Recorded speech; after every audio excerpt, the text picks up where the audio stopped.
What if I told you the most improved player in the NBA isn't Danny Avdija or Jalen Johnson? It's a player you guys had probably never heard of before this season. Colin Gillespie.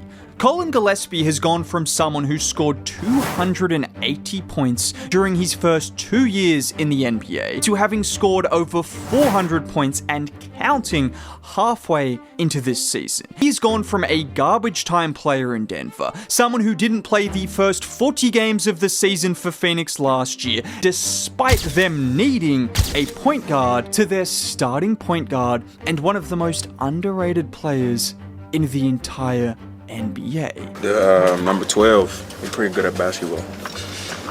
And whilst Ant might not know his name yet, I want as many people as possible to know who Colin Gillespie is. Because if you've been wondering how the Spurs lost Kevin Durant and somehow got better, well, this is one of the biggest reasons. Because how often do you see someone on a 1-year minimum contract averaging nearly 14 points per game, over 5 assists, and shooting over 40% from 3 on good volume? I'm not ESPN, so I don't have the answer to a stat like that, but basically, he is outperforming his contract in a massive, massive way. And the biggest reason for that is the shooting. Colin Gillespie is a flat-out shooter.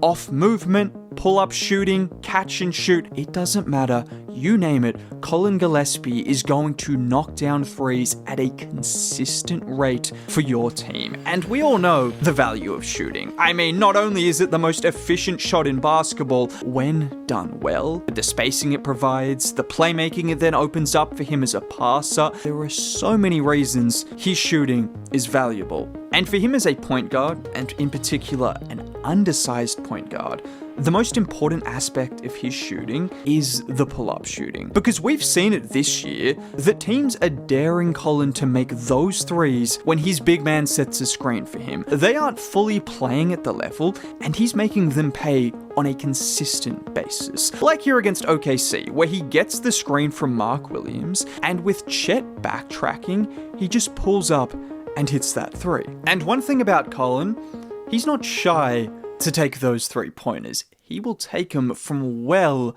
beyond the arc. Like here in transition, where the Pels go under on that screen, and he just pulls from about 30 feet. And the great thing about his shooting is it then opens up opportunities for him to play off the ball and still create using his passing. Like here where Oso sets the screen for him, and with both Pels defenders staying attached, he finds Oso rolling to the rim for the layup. And this is a play the Suns love running. We've seen it with Devin Booker, we've seen it with the Splash Brothers for over a decade, that pin down off the ball, and once Colin gets the ball in that situation, he's either going to have an opportunity to shoot with the space provided, or if the defense collapses on him, he's going to have the opportunity to make that pass to his cutting big man. And whilst he's listed as a point guard, and he does handle the ball a bit and make some plays, realistically, he plays like a shooting guard a lot of the time, with Devin Booker initiating a lot of the offense,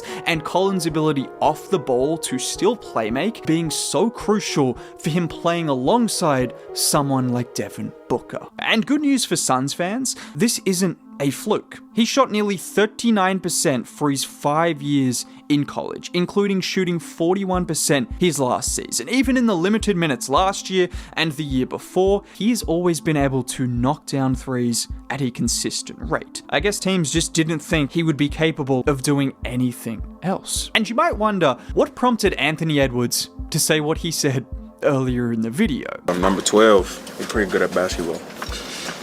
Well, that was following a game earlier in the season in which the Suns narrowly beat the Timberwolves, a game in which the top scorer in the fourth quarter was not Anthony Edwards or Julius Randle or Devin Booker with Book out injured, it was Colin Gillespie, who closed out one of the best teams in the league on the road. He started things off by getting the swing pass from Bouye and just drilling the three. But that was the easy part. This time he gets the switch onto Randle, and he's capable of doing that as well, hitting the step back three right in Randle's face. And he's so nice, he had to do it twice. As Gillespie will run the show.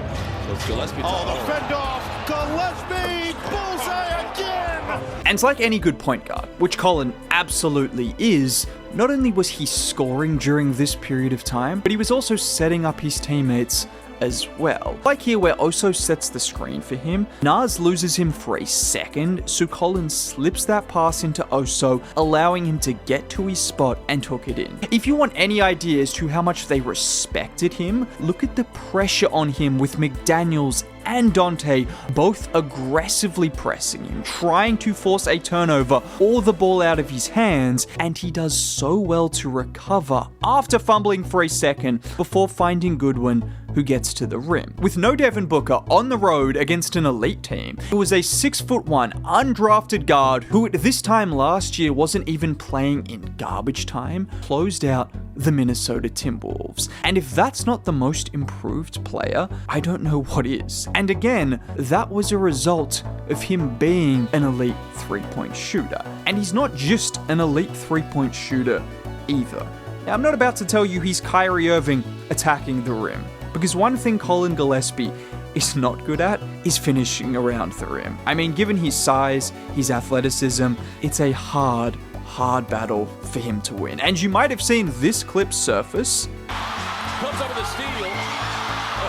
He might not be that bad at finishing, but it is almost a non-existent area of his game. But what he does do is he makes up for that with an in-between game. In addition to the three-point shooting, he also has that mid-range pull-up as well. And similar to the three-point shooting, what he does really well is use those screens from his bigs, and when players don't step up, he'll hit that pull-up jumper. And he can even get deep in his bag when he needs to, just like here where he gets the handoff from Oso, and look at him go behind the back on Holiday, the hezzy, and with Holiday right in his face, the pull-up jumper. And like any good small point guard, you have to be good at almost everything. And playmaking is another thing that Colin does well. As I mentioned, he doesn't really run the offense in the sense of a traditional point guard with how much Devin Booker has the ball in his hands, but what he does do well is he can get the ball on the move and create for his teammates like I showed you off those three-point opportunities. He can also run pick and rolls as well, just like here where he gets the handoff from Richards, and it's just that slight hesitation to freeze the Kings defenders before dropping the dime to Richards